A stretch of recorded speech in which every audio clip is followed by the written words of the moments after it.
Yan po mga kamilot at kami po ay nandito sa taas. Kitang-kita po dito yung mga kabahayan. Or the shot naman. Dami ng kabubunga. Nakakatuwa po. Bay di pa sa baba.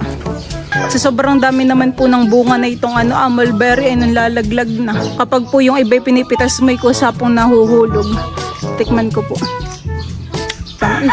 Nagbibinagkat din baga dun sa inyo. Hindi. Kakanin na kinun ko. Sarap yung kamote. Merienda time. What's up mga kamilot? Welcome back sa aking channel. So for today's vlog po ay maglalakad-lakad po ako ngayon dito sa subdivision. Bali kasama ko po ngayon si Bay. Bibili po muna kami dito sa tindahan. Okay, tubig. 2 chocolates po. Yun na lang po. Tsaka isang sita na lang din po. Yung ano na po, royal. Sprite dapat. Ngayong hapon po kami naglalakad at ngayon po ay wala ng init. Bali kanina po ay kadadating laang dinibal. Kami po ay pupunta muna ay dun sa basketball court. Yan naman po yung pagkaliko ay doon na. Dito po sa aming nadaanan ay may puno po ng avocado. Maliit lang po yung yung puno ay napakadaming bunga.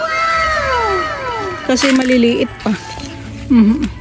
May akala ko'y basil. Di. Makati yan. Ay, Balahibo. Liliit pa pero may mga malalaki na din naman. Kami po ay nandito na sa basketball court. At meron pong mga naglalaro. Minsan ay wala. Ay siguro hapon na Marami ang naglalaro paghapon. Tapos di mainit. Saan ka tatatambay dun Doon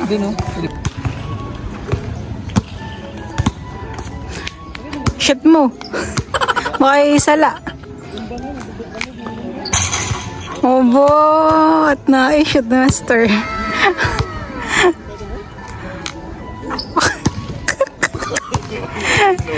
Hindi sumayad naman. Nakikipaglaro po si May Labs doon ng basketball.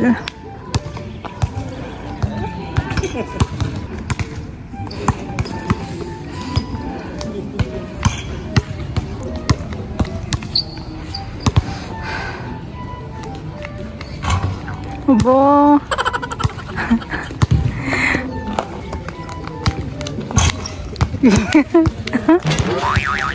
Or the shot naman. Iya, nakatatlong shot naman sa master. Mainit. Bumili po kami ng siomai dito. Mainit pa Akala ko yung biglang lilong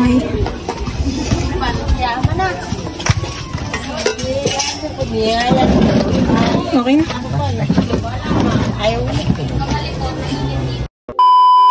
Yan po mga kamilot at kami po ay nandito sa taas. At kitang-kita po dito yung yung Centras Verona.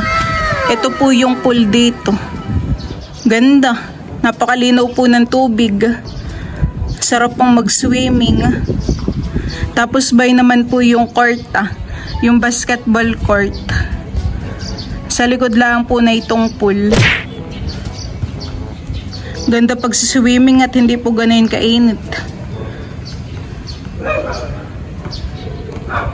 Kitang-kita po dito yung mga kabahayan. Napakataas Tapos po dito sa kabilang side kitang-kita din ang view. Dito po ay mapuno pa. Tapos ito naman po event place. Pwede po ditong mag-birthday. Napakataas po na itong aming inakyatan. Delikado. Taas. Ito po yung rate at saka po schedule dito po sa pool. Ang schedule po nila ay Tuesday to Sunday. Open po sila hanggang 8 AM to 5 PM. Tapos close po pala ng Monday. Kaya pala close ngayon ay Monday Sarado po. Nakalak. Tapos kapag po ikaw ay homeowner ay 200 po sa adult at 100 po sa child. Kapag naman po hindi nan homeowner ay 300 at 150. Siguro ay daming tao dito. Kaya pala nakalakhan eh. Daming tao siguro nakaraan. Hindi, kakunti lang din. Okay? Napakalinaw eh.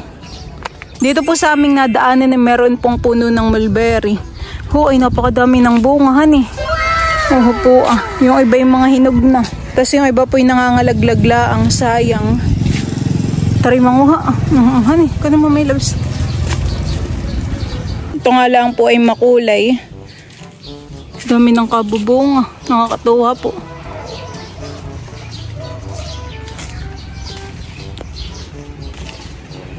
Bay di pa sa baba.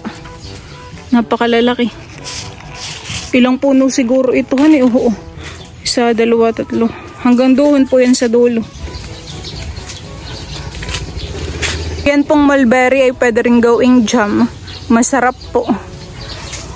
Ay talaga namang hagot ang bunga. Nakakatuwa po pamimitas. Kapag po mga ganito pa ay hilaw pa. Maasim po yung ganayan. Kami po yung may dalang plastic. May diyan sa taas. Matataas nga lang yung iba.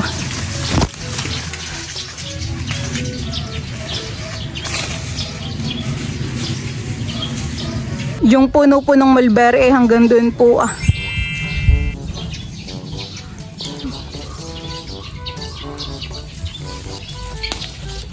Si Milot po ay nag-enjoy sa pangunguha ng mulberry.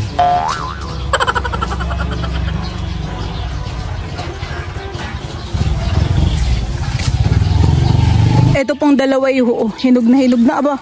Nahulog na pati yung isa, sayang. Mga hinog na eh. Bayan, kuha eh. Tatlo yan. Sa sobrang dami naman po ng bunga na itong mulberry ay nanlalaglag na. Kapag po yung iba'y pinipitas may kusa pong nahuhulog. Tikman ko po. Tamis. Gusto ko po yung medyo may red. Ito yung po yung medyo maasim-asim. Mas masarap mo ito yung may may asin. Sarap. Bay di lang po sa likodan ko. Kasi ito yung makapit sa kamay. Sarap.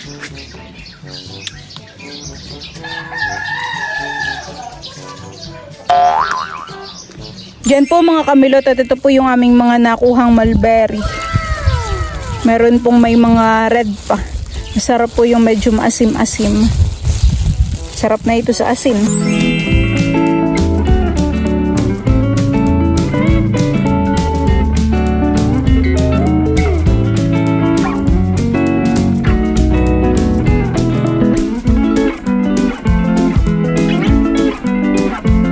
Huhugasan ko po muna itong mga nakuha po naming mulberry.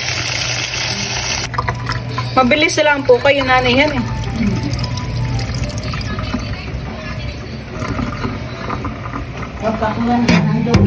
Nandito po si nanay. Katatapos lang po niyang magpa-laboratory po. Ikaw po nanay, gusto mo pong tikman? Mamaya.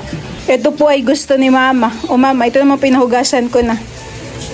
Wow. Ano pala yung... Natikman mo na ito nanay. Hindi pa. Sarap ito. Nung nakaraan po kami nanguha nila Kim. Marami lang kabubunga po doon. Parang sa pinit. Sarap po yung itim na itimhan at matamis. Magluluto po kami ngayon ng binagkat po na kamote. Ito po yung hinukay po nila tito. Ilang peraso na lang po yung babaltan. Ay hiwain ko na ito Bali yan po mga kamilot at matatapos na po naming hiwain itong kamote Marami din po. Doon po sa labas ay may kamote pa. Hindi po namin nilahat. Pagkahiwa po ito po yamin ang uhugasan at lulutuin na din po. Para merienda. Diyan po mga kamilot at ako po ngayon ay magluluto na po ng binagkat po na kamoteng kahoy. Ilalagay ko na po dito sa kawali ito pong mga kamote. Ito po ay akin na pong nahugasan.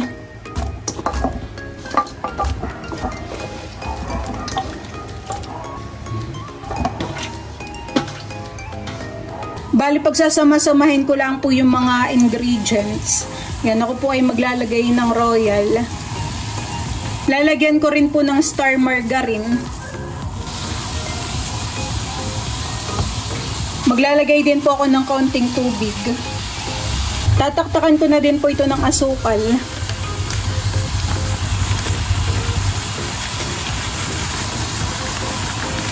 Yan po mga kamilot, tatakin na po itong haluin. Para yung mga ingredients po ay sumama po dun sa kamote. Mahalo po ng maayos.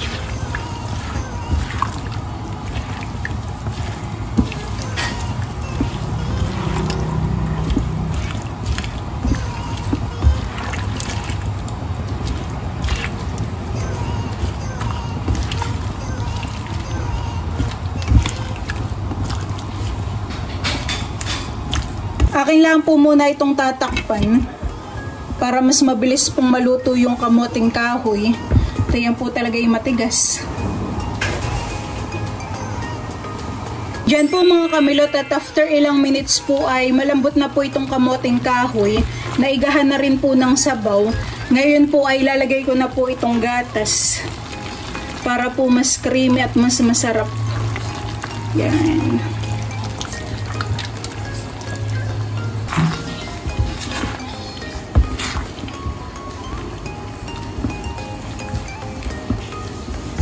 Ayan po mga kamilot, at luto na po itong binagkat na kamoting kahoy.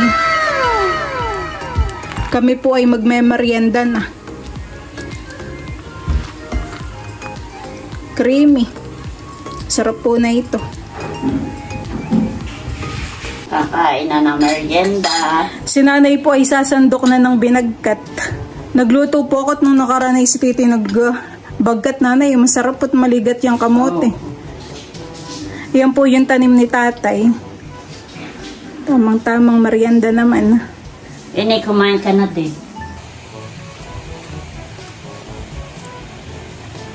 Masarap, Milo. Ini, kumain ka na at masarap. Tamang-tama po't mainit nanay han eh. Si mama po yakin nila ang pinaghayin. O mama, ikaw po yung magmerienda na. Wow, mukhang masarap. Meron pa po doon nanay. Ba't naman? Ay kayo. Kami po kakain na din. Kasing sarap kaya ng luto ni Tito. Napapaisip si mama. Parang alam ko na agad yung sagot. Pero masarap po han eh. Masarap yung kamote. Merienda time. Sila Tito po ay nasa taas. Ito palang kamuting ito parang yung dilawan. Baka po gawa lang ng royal. May royal po yan eh. Nilagyan ko. Sarap. Sarap. Nagbibinagkat din baga dun sa inyo? Hindi. Hindi. Walang binagkat doon. Nilaga lang. Kakanin na kinudkod. Masarap din yan. Kakanin na kinudkod. Sinisipon ka na yata sa sarap.